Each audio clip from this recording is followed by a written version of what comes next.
Alright, it is 5 a.m. on Friday, October 7th. I am on my way to the airport to fly out to Washington State for a week-long sonar and ROV search at Lake Crescent with Gene and Sandy Ralston.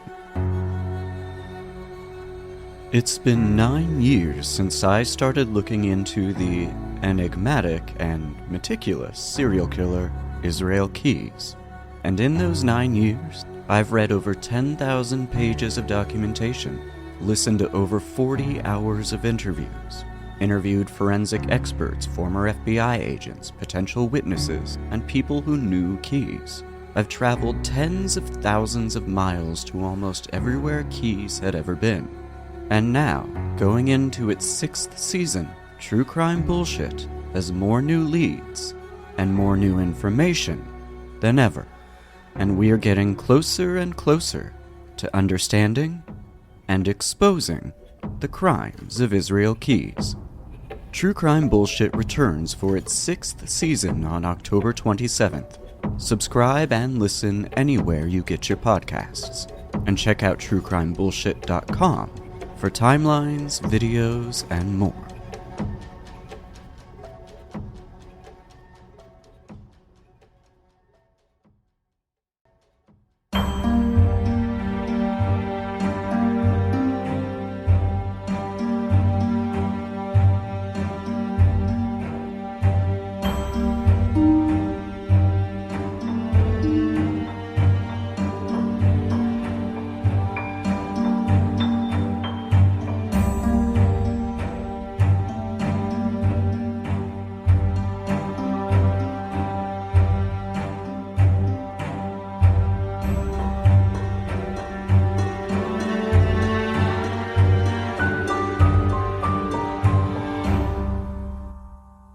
So this is going to be not as much of a bummer as my show normally is, because we're live, we're in person, we try to keep it a little bit lighthearted, but we're going to get into some cool stuff. Let's hear it for Jackie. Jackie, if you don't know, is the co-producer on the Dylan Redwine series. So she's helped me write several episodes. She's helped produce it. She's worked with me on it for months and months. So my hat's off to her. I couldn't have done that without her. Before we get into the case, I've got a couple of cards on your table as well. There's some missing persons. Actually, I need to shout out Alex here, who is my social media manager. She's been helping me to post the Missing Mondays, the Weird Ass Wednesdays, and the Episode Sundays. And she's been the driving force behind all of that. So some of those missing posters that you see there, Alex made. We're going to keep posting more. I just want to bring awareness to these cases. There's a lot of families out there looking for their loved ones. And with that, let's talk about a couple of missing cases before we get into the main case of the night. I've got one that isn't on a card. This is Sandra Anderson. She went missing on July 19th, 2021 from Albuquerque, New Mexico. She would be 46 years old right now. She was last seen on July 19th in Albuquerque, and nobody has any information other than that. Her hair color is brown. She's about 5'9". She's Native American, 130 pounds, born on February 5th, 1976. Anybody with information is asked to call 1-800-457-3463. One of the cards you do have there, Christopher Armijo, last seen July 25th, 2013 in Albuquerque. Any information, would ask that people please call the Albuquerque Police Department at 242-STOP. And Leroy Almanza was last seen March 9th, 2017 in Deming. Any information, they're asked to call the Deming Police Department. If you haven't checked out the Charlie Project website, it has a database of thousands and thousands of missing people by city, by state, by country. It's incredible. That's where we get all of our information for the Missing Mondays. That's run by one person who lives in a mobile home somewhere, and she relies solely on donations to provide that service. There's no national missing adult database. There is for children, but not for adults. So she created it herself. So also, if you feel like donating money, that's a good cause to donate money to. Okay, so that's it for missing people. So I'm sure a lot of you know that Albuquerque and New Mexico itself is home to a bunch of weird ass shit. Yeah? If you don't know, just look into some history. You don't have to go very far back. So we have a history of weird ass shit that goes back decades and decades and decades. And for some reason, suddenly the Old West is becoming really fascinating to me. So we're going to the Old West tonight. So hey friends, welcome to an extra special live show of True Consequences. I'm your host, Eric Carter-Landin, and tonight I'm going to tell you a story about one of the most unique and interesting public hangings in New Mexico. But in order to do that, I'm going to have to take you way back in time to the Wild West of New Mexico in the 18th and 19th centuries. This isn't the first time I've covered an old-timey case. I discussed Billy the Kid, Arthur Manby, and tonight I'm going to tell you all about the botched hanging of Blackjack Tom Ketchum. Has anybody heard this story? I am Eric Carter-Landin, and this is True Consequences. Thomas Ketchum was born on Halloween 1863 in San Saba County, Texas. He was born into a farming and ranching family that was said to have been upstanding. That's what they used to say about the family, until Tom Ketchum was born. His father, Greenberry Ketchum Sr., did not make that up, that's his name, died at the age of 48 when Tom was only 5 years old. His mother, Temperance Catherine Whittick Ketchum, suffered from blindness before she died when Thomas was only 10. Both were buried at China Creek Cemetery in San Saba County, Texas. Thomas was the youngest of 8 children, 6 boys and 2 girls. It's clear that he had a difficult life. He lost both of his parents at a young age. He had a bunch of siblings. Presumably, he became bored with ranch life and decided to leave Texas, hit the road, and make as much money as possible as fast as possible. And you might be wondering, how would one make lots of money as fast as possible in the Old West? Well, of course, the answer to all of Tom's problems was to become a train robber. That's what you do. All right, well, he didn't start out as a robber. He really did try to be legitimate for a while. He tried to work as a cowboy in Pecos after he left Texas, Pecos, New Mexico, by the way, and didn't like it, didn't want to do it anymore. And as you would expect any aspiring train robber, they don't really want to try to rob a train by themselves. It's not really smart. You need to have a posse with you in order to make that happen. Also, many conductors and pretty much everyone was packing heat back then. So kind of had to be fast. And you had to be pretty surgical if you wanted to rob a train. And you needed a bunch of people to help pull it off. So he leaves Texas in 1890. Allegedly, he committed a crime, and that's why he left. He was running. He started out as a cowboy and eventually joined in New Mexico. He was joined by his older brother, Sam, who was also looking for a more exciting existence. Blackjack Tom and his crew were suspected of being a gang that held up an Atchison, Topeka, and Santa Fe train that was headed to Deming with a bunch of cash. His crew was called the Hole in the Wall Gang. I don't know. They probably weren't great at naming stuff back then. Here we are. In 1890, in Clayton, New Mexico, Blackjack Tom was hiding behind some railroad ties at the rail yard, and he shot at a conductor. He had just arrived by train from Roswell and was just like, I'm going to shoot this dude. The conductor reached for his gun, and Tom took off as fast as he could. And it wasn't until 1895 that Tom had his first real brush with the law. On December 12th, 1895, Tom was involved in the shooting of a man named John Powers on Powers Ranch, south of Knickerbocker, Texas. This was believed to be a hit that Powers' wife paid for. She was arrested for conspiring to have her husband murdered. Tom, Dave Atkins, Bud Upshaw, all 3 of them were indicted by a grand jury, and all 3 of them took off to New Mexico. On June 11th, 1896, Tom and his brother Sam robbed the Liberty, New Mexico General Store and Post Office, which was run by Levi Morris Hertzstein. It is believed that the pair went to the store to buy some supplies, and as they were about to leave, a giant thunderstorm erupted. And the Hertzsteins offered the brothers some shelter to ride out the storm. And the way they repaid them is by taking all their shit, basically.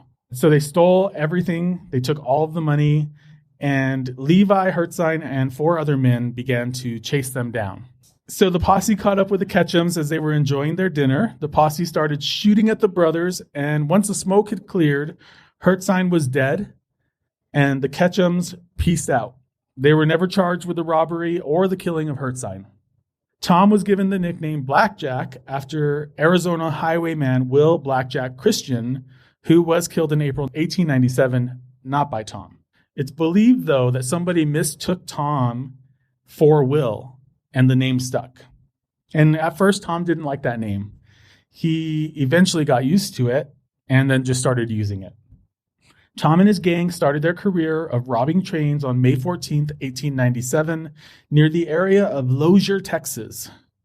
Ketchum and Carver attacked the coal tender at gunpoint, ordered the train's engineer, George Freese, to stop the train a mile ahead, and then there was an accomplice waiting with a bunch of dynamite. They blew the safe up and took off to their hideout near Cimarron, and it's believed that they got about $42,000. And you might be saying, Eric, how much money is that in today's dollars? Lucky for you, I Googled that. $1.5 million. So a lot of money. Following his crime career path, we go on to the next robbery, which happened on the night of September 2nd, 1897. The hole-in-the-wall gang camped near the Union Pacific, Denver, and Gulf tracks just south of Folsom in northeastern New Mexico. At 10 a.m. the next morning, train number 1, the Texas Express, pulled out of Denver's Union Station on its usual 31-hour run to Fort Worth. At 9:10 p.m., the Express stopped briefly in Folsom, where 2 of the outlaws boarded the coal car undetected. And while the train meandered through the mountains, it came upon a turn that required it to slow significantly. And that's when 2 men descended onto the conductor, and 2 other gang members boarded the train with a bunch of dynamite. But they were unable to open the safe. It eventually took 14 sticks of dynamite to get that safe open. And the gang got away with about $2,000 to $5,000, depending on who you ask. So news started to travel throughout the whole state about a train robbing gang. Northeast New Mexico started to get overrun with posses and bounty hunters who were looking to find Blackjack. And Blackjack was like, screw this. He moved to southern New Mexico until the heat died down on him a bit. And he entertained himself by robbing post offices in southern New Mexico. So pretty cool guy. But he would only be able to stay calm and quiet, it's relative, for so long. On December 7th, 1897, I keep saying 1897, this is how I record in real life, you guys. Like, I'm a disaster. And what you get is a super edited version. I stumble all over myself the entire time. So on December 7th, 1897, the Ketchum boys, along with some friends, targeted a job at Steins Pass along the New Mexico-Arizona border. They first accosted the Southern Pacific Depot at the pass, and they only got about $12.25 and a .44, which is a gun, in case you don't know that. Most trains at this point in New Mexico felt that they were going to be held up by a gang, so they were all prepared. And this train in particular was full of armed guards. So as the train approached, the gang started shooting, and the train guard started shooting back. And at the end of the day, Cullen, which was one of the robbers, was dead. The rest of the posse was alive. The posse ran away with their tails tucked between their legs, having lost one of their own. They didn't really even get any money or property from that heist, so they were pretty defeated. They headed for Valverde County in Texas, and they knew of another gang that had gotten a bunch of money off of one of the trains in Valverde County. And it was pretty common for other gangs to follow behind successful robbers. So if you robbed a train and you did a good job, I would probably go after you and go rob that train. So on April 28th, 1898, 2 of the Ketchum gang forced the number 20 train to stop. They uncoupled the express car, applied dynamite and a fuse, and the explosion was gigantic. It was so big that it blew a hole in the roof of one side of the car, and the whole other side of the car was blown out. This time, they did get some money. The gang finally broke up in 1899, and most of it was because everybody was pissed off at Tom. One member decided he was going to go straight, clean up his act, get a job, start a family. Sam joined another gang, and he actually ended up dying, Sam is Tom's brother, from blood poisoning due to a gunshot wound in his arm. He refused the amputation that was required for him, and he ended up succumbing to his injuries eventually. Tom had become so insufferable that not even his brother wanted to be around him. Tom didn't even know that his brother had died. So he decided to try to rob a train on his own, which, like I said, is probably a bad idea. He decides to rob the Texas Express train for a third time. He camped out on the night of August 16th, 1899. He hid on the coal tender, and then he held the engineer at gunpoint and asked them to, quote, kindly stop when he told them to. So while all this was happening, there was a postal clerk named Fred Bartlett who had a feeling that something was off. So he peeked into the next car, and with that, Tom shot Fred in the face, which basically took off part of his jaw. Fred staggered to the day coach and whispered to conductor Frank Harrington, "Frank, I'm killed. They're robbing the train again." Harrington was on the Texas Express the first time Tom robbed it, and he promised to fight back if it was ever robbed again. Frank fired his shotgun at Tom. He hit him in the arm with 11 buckshot pellets just above his elbow. The train continued on to Clayton, and the train was inspected by the sheriff. The posse found Tom the following day and took him to the hospital in Trinidad, Colorado. Doctors decided to amputate his arm because it wasn't possible to save it. While in the hospital, Tom tried to kill himself. He used bandages and tried to make a crude noose, but it didn't work. So he was transferred to Santa Fe to the state prison where his arm was amputated without anesthesia. On September 6, 1900, Ketchum went to trial in Clayton at the Union County Courthouse on 9/10/1900. He was found guilty and sentenced to hang on October 5th, 1900, only 26 days before his 37th birthday. The hanging, though, was delayed several times until rumors started to spread that the old gang was going to attempt to free Tom. A decision was finally made, and the hanging was scheduled for April 26th, 1901 at 8 a.m. The hanging was the main attraction for the town of Clayton, and the government even sold tickets to people. Businesses closed, but bars opened up. It makes sense, right? Yeah, makes sense. That tracks. The problem, though, was that Union County had never hung a single person. So Tom was about to be the first person ever hanged in Union County. There was a bunch of debate about how long the rope needed to be because nobody knew what they were doing. So they just made a really long rope, and they decided the night before to test it by putting a 100-pound or 200-pound bag of sand in the noose and dropping it through the scaffold. And they were like, seems to work. Perfect. But they forgot that they had left the bag there. So the bag is weighting down this rope. That's going to be important later. All right. So they never hung a single person. They even had to borrow the scaffolding from a neighboring county. That's how unprepared they were for this. It is believed that the weight wasn't removed and the rope itself was too long, but this was not going to be found out until it was much too late. So finally, at 1:13 p.m., Thomas Blackjack Ketchum was taken to a scaffold. While the hood was being placed on his face, Ketchum stated, quote, "Hurry up, boys, get this over with." He also said something along the lines of, "I'll be in hell before you finish breakfast." Finally, Sheriff Garcia cut the rope and Tom fell through the trap. The resulting effect was that as Ketchum dropped from the scaffold, he was decapitated. This didn't ruin the merry mood of the crowd, though, because what did the townspeople do? They started posing for pictures next to his headless corpse. Blackjack Ketchum was the only person ever hanged in Union County, New Mexico, and the only person who received the death penalty for the offense of felonious assault upon a railway train. So apparently that was a law in the 1800s that had just passed right before Blackjack was hanged.